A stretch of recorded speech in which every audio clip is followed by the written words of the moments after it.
महाराष्ट्र की राजनीति में आए दिन कुछ न कुछ नया राजनीतिक घमासान होते सामने आ रहा है। सत्ता दल बीजेपी, शिवसेना, एनसीपी बनाम कांग्रेस, एनसीपी शरद पवार और उद्धव ठाकरे की शिवसेना आए दिन एक दूसरे पर आरोप प्रत्यारोप करने में जुटे हैं। दर्शकों, बीजेपी के साथ गठबंधन तोड़ शिवसेना अलग हुई। इसके बाद शिवसेना भी दो गुटों में बंट गई। जहां शिंदे गुट की शिवसेना इस वक्त बीजेपी के साथ सत्ता में बैठी है, तो वही उद्धव ठाकरे की शिवसेना अपने हिंदुत्ववादी विचारों को ताक पर रखते हुए कांग्रेस के साथ गठबंधन में जाकर बैठ गए हैं। ऐसे में आए दिन बीजेपी और शिंदे गुट के नेता उद्धव ठाकरे पर निशाना साधते हुए नजर आ रहे हैं। बता दें कि उद्धव ठाकरे द्वारा हिंदुत्व पर अपनी भूमिका को बदलते देख बड़े बड़े उनके साथी उनका साथ छोड़कर बीजेपी और शिवसेना शिंदे गुट में जाकर शामिल हुए हैं। ऐसे में अपनी पार्टी में हो रही इस आउटगोइंग को उद्धव ठाकरे संभाल नहीं पा रहे हैं। ऐसे में एक बार फिर बीजेपी ने उद्धव ठाकरे को झटका देने का प्रयास किया है।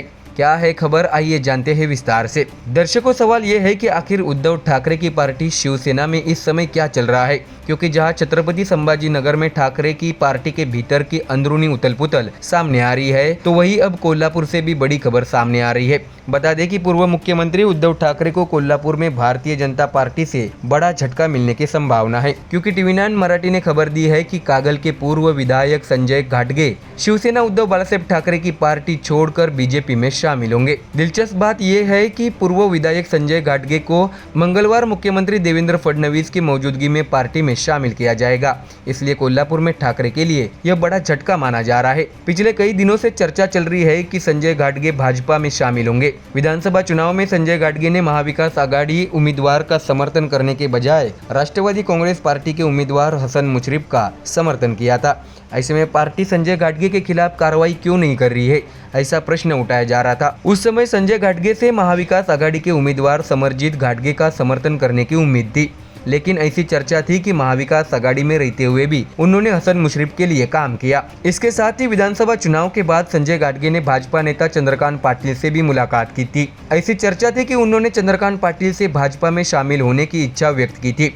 उस समय यह भी चर्चा थी कि संजय घाटगे भाजपा में शामिल होंगे, लेकिन पिछले कई दिनों से पार्टी में उनका प्रवेश रुका हुआ था। उल्लेखनीय बात यह है कि संजय घाटगे ने विधानसभा चुनाव में राष्ट्रवादी कांग्रेस पार्टी के लिए काम किया था। ऐसे में वह पार्टी भी अब सत्ता में है, लेकिन फिर भी उन्होंने भाजपा में शामिल होने का फैसला किया है। हालांकि संजय घाटगे इस पर विस्तृत आधिकारिक प्रतिक्रिया देंगे, लेकिन अगर घाटगे सचमुच मंगलवार को भाजपा में शामिल हो जाते हैं, तो यह उद्धव ठाकरे गुट के लिए बड़ा झटका माना जा रहा है। दर्शकों, आपको बता दें कि उद्धव ठाकरे की शिवसेना पार्टी इस समय मुश्किल दौर से गुजर रही है। ठाकरे के कई करीबी सहयोगियों ने उनसे मुंह मोड़ लिया है और उप मुख्यमंत्री एकनाथ शिंदे का पक्ष लिया है। फिर भी उद्धव ठाकरे दृढ़ता के साथ स्थिति का सामना कर रहे हैं।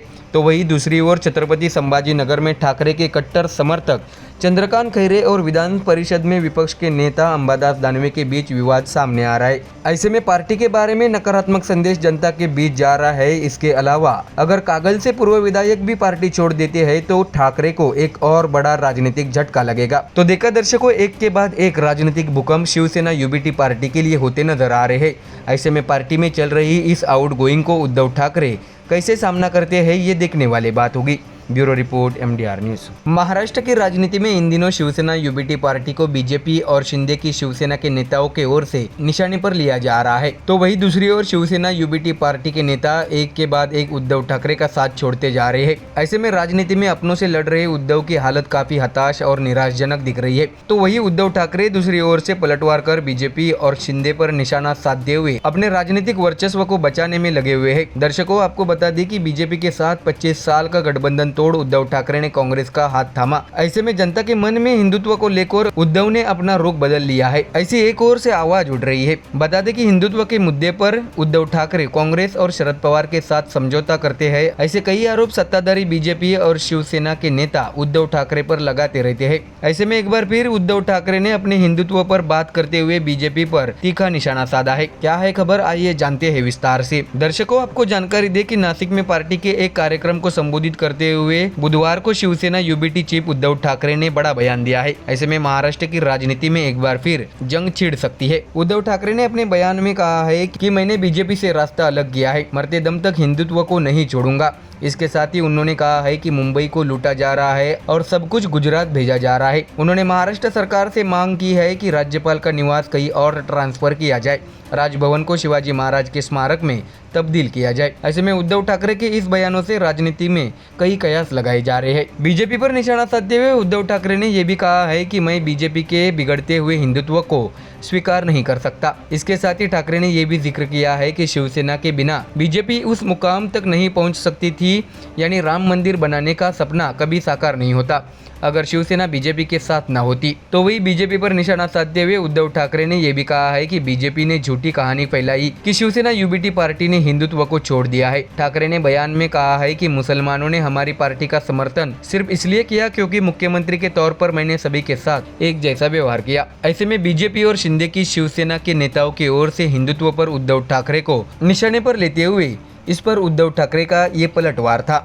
तो वही उद्धव ठाकरे ने केंद्रीय गृह मंत्री अमित शाह पर भी निशाना साधा है। उद्धव ठाकरे ने केंद्रीय गृह मंत्री अमित शाह पर निशाना साधते हुए कहा है कि शिवाजी महाराज को महाराष्ट्र तक सीमित नहीं रखने की बात अब की गई जब जमीनी स्तर पर उनके लिए कुछ भी नहीं किया गया था। सिर्फ भाषणों से श्रद्धांजलि नहीं होती, स्मारक सम्मान और नीतियों से होती है। उन्होंने पूछा है कि अरब सागर में शिव स्मारक का क्या हुआ, क्या सिर्फ शिलान्यास ही काफी था? अगर फडणवीस मुख्यमंत्री होते हुए भी यह स्मारक नहीं बनवा सके तो उनकी प्राथमिकता क्या थी? ऐसे में आने वाले चुनाव का सामना करने के लिए उद्धव ठाकरे ने हिंदुत्व पर अपनी राजनीति फिर से तैयार कर ली है। देखना होगा कि अगर उद्धव ठाकरे हिंदुत्व पर फिर से अपनी पकड़ बनाते हैं तो बीजेपी और शिवसेना शिंदे गुट इस पर क्या और कैसे जवाबी पलटवार करते हैं।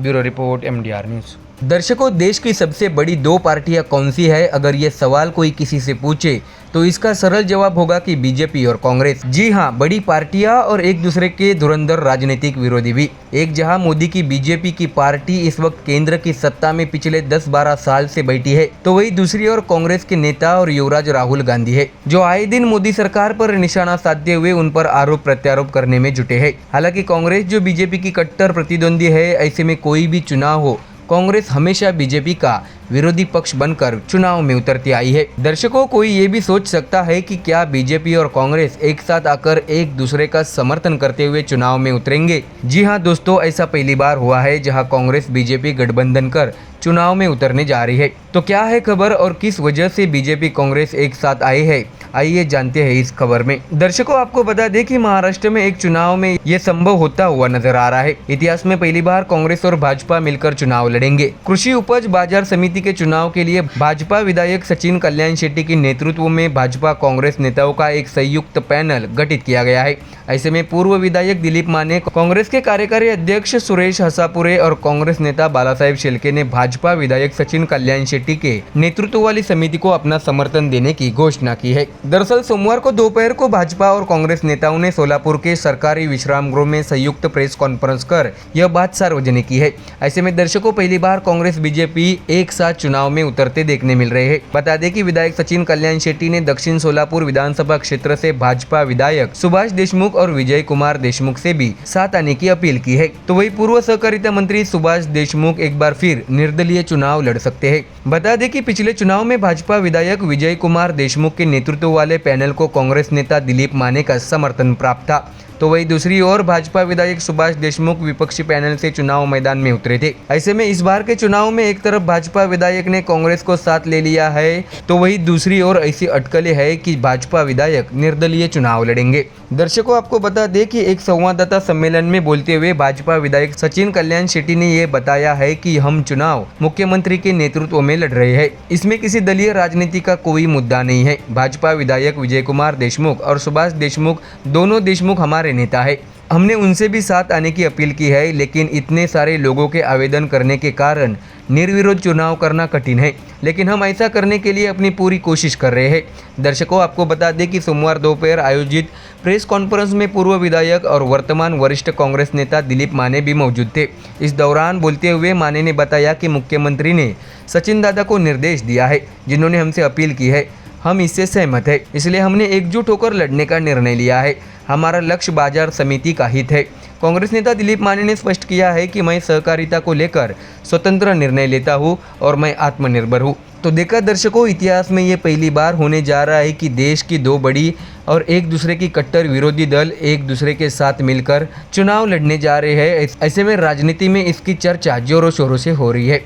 Bureau report MDR news. दर्शकों, आम आदमी पार्टी के नेता जब से दिल्ली में उनकी सरकार गई है, आए दिन मीडिया के सामने आकर बयानबाजी कर रहे हैं, जैसे दिल्ली की पिछले 10 साल से हालात के लिए बीजेपी जिम्मेदार हो। बता दें कि केजरीवाल और उनके करीबी नेताओं ने अपने सत्ता के समय दिल्ली में ऐसे कारनामे, घोटाले, धांधलेबाजी कर रखी, जिससे दिल्ली की जनता त्रस्त हो गई और जवाब में जनता ने केजरीवाल को सत्ता से उखाड़ फेंका। ऐसे में पूर्व CM आतिशी हो या केजरीवाल के करीबी नेता, बीजेपी की रेखा गुप्ता सरकार पर हर दिन कोई न कोई आरोप लगाते रहते हैं। दर्शकों, इन दिनों दिल्ली की राजनीति में दिल्ली स्कूलों को लेकर काफी तीखे आरोप प्रत्यारोप लगाए जा रहे हैं। फीस बढ़ोतरी को लेकर आप और बीजेपी एक दूसरे को जिम्मेदार बनाने में जुटे हुए हैं। ऐसे में पूर्व CM आतिशी मारलेना ने दिल्ली CM रेखा गुप्ता पर निशाना साधा है। दर्शकों, आपको जानकारी दे कि दिल्ली में कई दिनों से निजी स्कूलों में फीस बढ़ोतरी को लेकर सियासी बवाल जारी है। इस बीच नेता विपक्ष और पूर्व दिल्ली CM आतिशी ने एक्स पर दिल्ली की मुख्यमंत्री को निजी स्कूलों की मनमर्जी पर रोक लगाने की चुनौती दी है। बता दें कि आतिशी ने दिल्ली के CM को चैलेंज करते हुए कहा है कि आप तत्काल प्रभाव से सभी निजी स्कूलों की बढ़ी हुई फीस पर तुरंत प्रभाव से रोक लगाने का ऑर्डर जारी क्यों नहीं करती।